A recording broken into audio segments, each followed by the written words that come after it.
na lang siya at maliban pa po doon, hindi siya democratically consulted sa mga dormers yung pag-i-implement ng curfew sa loob ng mga pamantasan. Hindi lang po sa mga dormers, kundi sa iba't iba pong mga estudyante sa ating pamantasan. Maraming salamat po.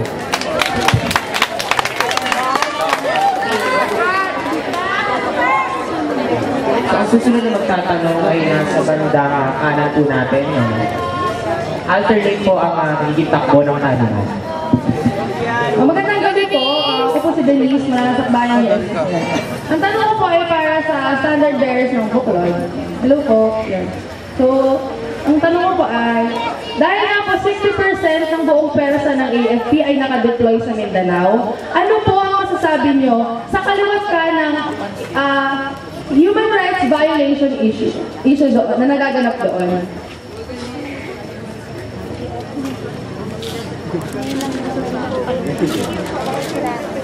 Ayun, tayo po sa Buklod ay nanindi, we in Buklod are again in human rights violation. Tapos nakakalungkot po nga po na ang dami nga pong AFP forces po doon, ang dami po mga alagad doon ng batas, pero allegedly, sila po yung nagiging cause or reason kung bakit ang daming human rights violation. Sana po dapat natin panawagan na yung mga tao na nandun, na mga dapat mag-shed light, no? Na maging dahilan para ma-feel secure yung mga kababayan natin sa Mindanao. Ay, sila yung panggalingan talaga ng security, hindi yung maging panggalingan pa ng mga ng violation, ng mga karapatang tao. So, ayun po, dapat natin panawagan na dapat kung i-review or tingnan kung ano po ba nangyayari doon. Tapos, kung mapatunayan na hindi that these people, itong mga alagad ng batas, ang nagiging sanhi ng mga human rights violation. O kaya naman, kung di man sila, ay nagbubulag-bulagan sila sa mga nagaganap na human rights violation, ay dapat po, gumising na sila at gumawa ng karapatang action para hindi na po dumami pa or marami pang mabiolate na karapatang pantao dito sa Mindanao. Ay lamang po, both Facebook at ako po si Jackson sa your next USS chairperson. Follow-up question lang po. So ano naman pong programa ang inilunsad or pinangunahan or ginawa ng Buklod upang mailapit ang issue ito sa sangka-estudyantehan?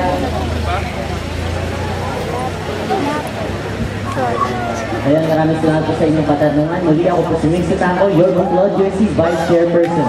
Sa usapin po ng human rights violations na nangyayari. Kaya nga po tayo ngayon ay meron po tayong isinasagawa na Bangsamoro Basic Law. And through this law, naniniwala po tayo that it will achieve long-lasting peace. Ngunit, sa ngayon po kasi ay we are still in the process of revisiting all the systematic framework of this Bangsamoro Basic Law. Malapit, kailangan pa po natin suriin ng mabuti ang lahat ng aspeto ng law na ito bago po tayo makapagsagawa ng concrete action. Therefore, we in Buklod, we condemn all forms of terrorism. We condemn all forms of human rights violations. And through, I believe kung nahanap po ay ang konkretong aksyon, we believe if proven na ang Bangsamoro Basic Law nga po ay tunay na magiging beneficial para sa ating mga mamamayan na taga Mindanao or basically mga taga Bangsamoro. Naniniwala kung patunay nga po na magkakaroon po ng long-lasting peace through this Bangsamoro Basic Law, then why not we strengthen this law kung talagang ito po ang layunin ng batas na ito. Yun naman po at maraming salamat po. Pinagkalagdagan po, ano pong ginagawa ng Buklod? Ayun, so kami po sa Buklod, we believe na in order para mas ma-mobilize or makialam talaga mga kabatas para sa bayan. Sa mga nangyari, sa mga hindi naman sa Luzon, Visayas, Mindanao, we conduct small talks within our groups para po mas mamulat po or mapaintindi kahit naman po sa aming sphere kung ano po mga maaaring, kung ano mga nangyari, hindi lang po within the university but outside the university. And the power we believe in the power of information, what they already informed, na kung anong maaaring nangyari, kung anong nangyari sa paligid nila, it will trigger them to be involved or to do other forms of action. Sila mo po maraming salamat.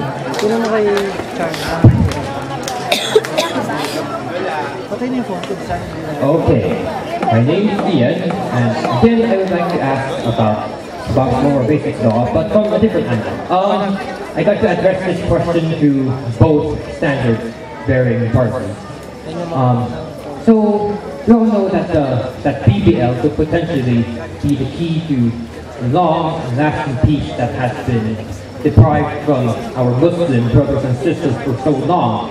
However, it seems to me that the Aquino government is trying to push very hard for it to be passed before Aquino himself steps down from power.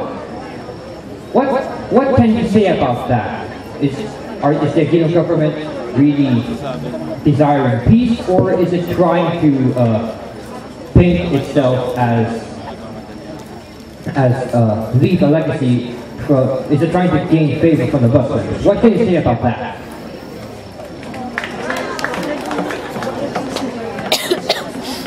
Ayun, magandang gabi po. Ako po si Roxanne Sakbayan, ULC Chichen. Ayun po, sa usapin po talaga ng Bangsamoro, tayo po sa Sakbayan ay naniniwala na ang tunay na usapin ng kapayapaan ay yung usapin ng karapatang pantao. Kung nakakatamasa po ba talaga yung mga kasama nating mamamayan sa Mindanao ng sapat na pagkain, kung meron po ba silang lupa, kung meron po silang panirikan, yun po talaga ang usapin ng totoong kapayapaan. No, hindi po siya ang pagbabansag sa kapwa nating mga Pilipino na mga terorista. Hindi po siya ganun eh. Ang tunay na esensya ng kapayapaan ay mararanasan nating lahat. Lalo-lalo na po doon sa, sinasabi niya po natin sa Mindanao, yung karapatang pantao, basic social services. Yun lamang po, maraming salamat.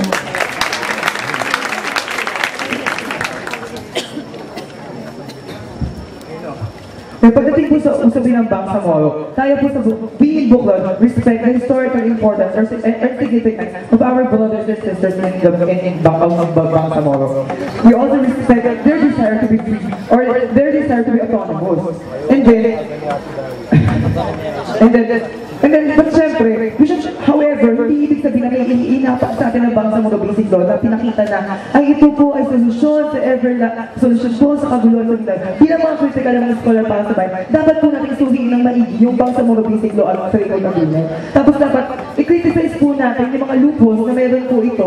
At saka po, dapat po natin balangkasin ang isang mas maayos na agreement kung saan mag-resulta po siya sa everlasting peace ng Mindanao. Na ano po siya, na patas po sa dalawang sides, sa pamahalaan at sa mga kapatid natin sa Bangsamoro. And with regards to your question, na kung sa tingin ba namin ay may agenda po ba ang administrasyon para mapabango ang kanyang pangalan or gusto niya ng peace. Naniniwala po tayo na bilang mga leader o kaya leader estudyante, dapat po, yung mga ginagawa po nating proyekto o kaya mga plataforma, ay dapat po, ang siniserve po nito ay hindi po yung sarili nating interest, yung hindi po pinapapango yung sarili natin, kundi po, ang dapat na papanguin po natin dito ay yung mga karapatan at interest po ng ating mga constituents. Yun naman po, both like Buklod yung Diyan ka lang sa your next ULC chairperson. Alala lang po, after every 4 questions ay magsisimit tayo ng privilege questions at katanungan mula sa Twitter. Kali, after your question ay simit tayo ng privilege questions. Ayun, hi, ako po si Jazz from UPAD na nakbayang UPLC. Ang tanong ko po ay para sa dalawang partido. Ano po ang stand natin tungkol sa EDCA po, ayun po, kasi po parang kanina po sinasabi po ng Buklod, ay yung against po sila sa human rights, parang yung presence po ng mga militar ay tungkol sa nakakaano sa human rights violations sa Mindanao. So, ano po ang stand ng both parties tungkol dun sa EDCA? Ayun, maraming salamat po. Isang magandang gabi po muli sa inyong lahat. Ako po si Ivan, ang Sakbayan ULC Vice Chairperson. Tayo po sa Sakbayan ay naniniwala sa pagtataguyod ng national sovereignty na dapat ang ating mga rekurso, ang ating mga natural resources ay makatutugon para sa pangangailangan at interes ng mga mamamayang Pilipino. Pero sa anyo po ng Visiting Forces Agreement at ng Enhanced Defense Cooperation Agreement, pinapayagan ito ang pagpasok ng Estados Unidos sa ating bansa at pinapayagan ng EDCA na magtayo ng base militar ng Estados Unidos saan man nila gustuhin sa bansa natin. Free from tax at maraming pang mga incentives na kung makikita po natin, parang ginagamit ng libre yung mga natural resources ng mga mamamayang Pilipino. Kaya po tayo, ang stand po natin sa Sakbayan ay against EDCA. Kasi kailangan po natin itaguyod ang national sovereignty kung saan ang mga likas na yaman ng bansa natin ay mga tutugon para sa pangailangan ng mga mamamayang Pilipino. In connection naman po sa human rights violations, dahil nga po sa malawak na military and political influence sa mga sundalong militar ng Estados Unidos, nagaganap po yung malawak na human rights violations, particularly in Mindanao, sapagkat meron meron tong presence ng mahigit 2,000 forces of the US military forces. Ayan po. Kaya naman po, kaya kailangan natin tutulan yung presensya ng Estados Unidos sa bansa natin na napagtagumpayan ng mga mamamayang Pilipino ng nakaraan. 1991, tinutulan natin ang USRP Military Bases Agreement kung saan nasa parehas ng anyo ng EDCA na pinapayagan naman tayo ng base militar dito sa bansa natin. At napagtagumpayan natin yun sa sama-samang pagkilos ng mga mamamayang Pilipino kasama ang iba't ibang sektor na ipascrap ang USRP Military Bases Agreement. Kaya po hindi natin nakikita na hindi posibleng may pascrap din natin ang BFA at EDCA. Yun lamang po, maraming salamat.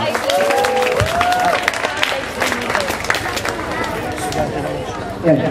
We in Buklod are for the protection of the sovereignty of our country. However, we are against the abuse of power that would compromise the sovereignty in our country. And if EDCA will be proven that it will compromise the sovereignty and violate any rights of the Filipino people, then we will stand against it. Vote in Buklod UPLB. Point of manifestation na po, ano? Parang yung nilabas po kasi ng UPLB perspective na interview po sa dalawang yung USC Councilor ay pro-EDCA po kayo. Maraming salamat po. Yun lang.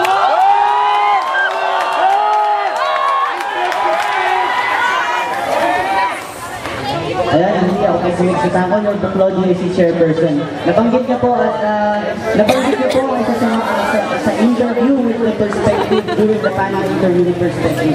Yes, nabanggit niya po na meron po ang councilors na pro-EDCA. Ngunit hindi po ito ang nais namin ipahiwati sa pamagitan ng pagsabi ko. Through EDCA, kailangan po natin suriin ng mabuti, suriin ng maayos hanggat makakita po tayo ng mga loopholes. Kailangan po natin suriin ng mabuti para makorek naman natin kung ano man ang magiging problema with regards to this. But we in Buklod stand firm sa panawagan namin that if EDCA affects the sovereignty of our nation, then we will be against EDCA in that matter. Yun naman po, maraming salamat. Hello po ulit, ako po si Ramsey Sakbayan. Bawal po. Address kasi sa kanila yung... Sige po, sorry po.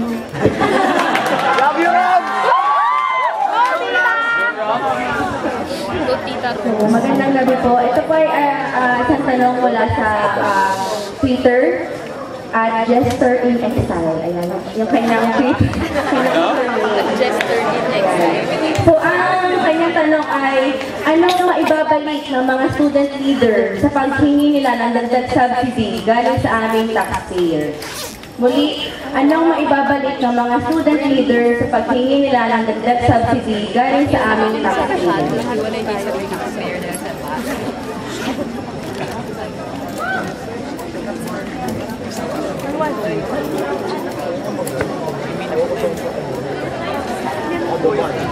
Paalala lang ito, wala na po yung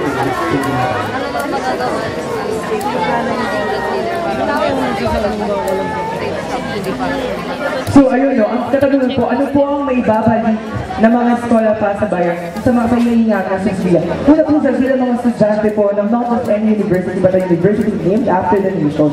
So dapat bilang mga eskola pa sa bayan, dapat po natin we should fulfill our duties as students of the Philippines. Siyempre dapat po hindi po natin sayangin yung subsidy na binibigay sa atin ng ating mga taxpayers. So dapat po, we should do our best in order na hindi po masayang yung sa pamamagitan po ng kahit sa pag-submit ng mga simple requirements as students. And aside from that, hindi lang academic obligations ang dapat natin i-fulfill. Dapat din, kahit estudyante pa naman tayo, maging ehemplo na po tayo sa pag-give back sa ating mga taxpayers. Not just, to our academic responsibility, but also being socially responsible students of this nation. And eventually, pag gumamit po tayo, huwag din po natin kakalimutan kung saan po tayo nanggaling. Dapat nang gumamit din po tayo, dapat tahakin po natin yung mga landas na na nag-give back po or tumutugon po sa mga interest po ng mga taxpayers na sila po nagtiwala po sa amin na ibigyan tayo ng subsidy para mapag-aral tayo sa University of the Philippines. Yun lamang po, maraming salamat.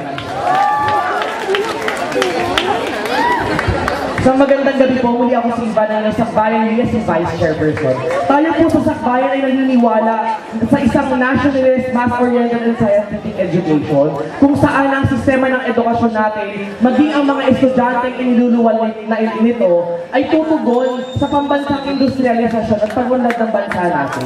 Kaya naman po tayo sa Sakbayan ay naniniwala na sa pagbigay ng mas mataas na budget sa edukasyon, sa sistema ng edukasyon natin, mas mabibigyan natin, mas kumbaga mas malaki yung maiaambag natin sa pambansang industrialisasyon, sa pagluwal ng mga estudyante na may kakayanan na makaambag sa kung ano yung mga suliranin na kinakaharap ng ating lipunan. Ayun po, maraming salamat.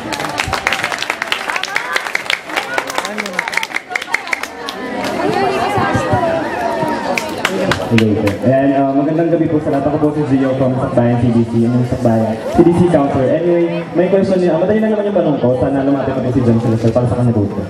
Ayan. Ang tanong ko po, answer po by yes or no lang. Do you agree na mahalaga yung Constitution sa pinapasukan nating organization? At kung hindi mo man, hindi ka nag-agree sa Constitution na ito, dapat hindi ka na sumali sa certain organization na ito. Yes or no? I believe that, yes. Come again? Tagalog. Come again? Do you believe na dapat alam mo yung Constitution na pinapasukan ng organization at kung hindi mo man, o kung alam mo ito at hindi ka nag-agree dito, ay huwag ka na lang pumasok sa organization na ito. Ayun, kung sasali po tayo sa isang organization, we should think po ano ba ang Constitution of this organization. So I believe it should be yes. Ayan. Manifestation lang po. Ayon sa UPLB USCCAC Constitution, Article 2, Declaration of Principles and Objectives, Section 1A, education is a right and not a privilege. And it should be afforded to all. Ayan, sinabi niyo po na huwag na lang po sumali na. Alamin niyo muna yung Constitution. Alam niyo po ba yung Constitution ng UPLB USC? At bakit po, ang sa inyo pa rin ay education is a privilege? Kailangan po ka naman. Ayun. I would like to clear that we in Bukod believe that education is a right. However, that education is a right. However, UP education is a privilege.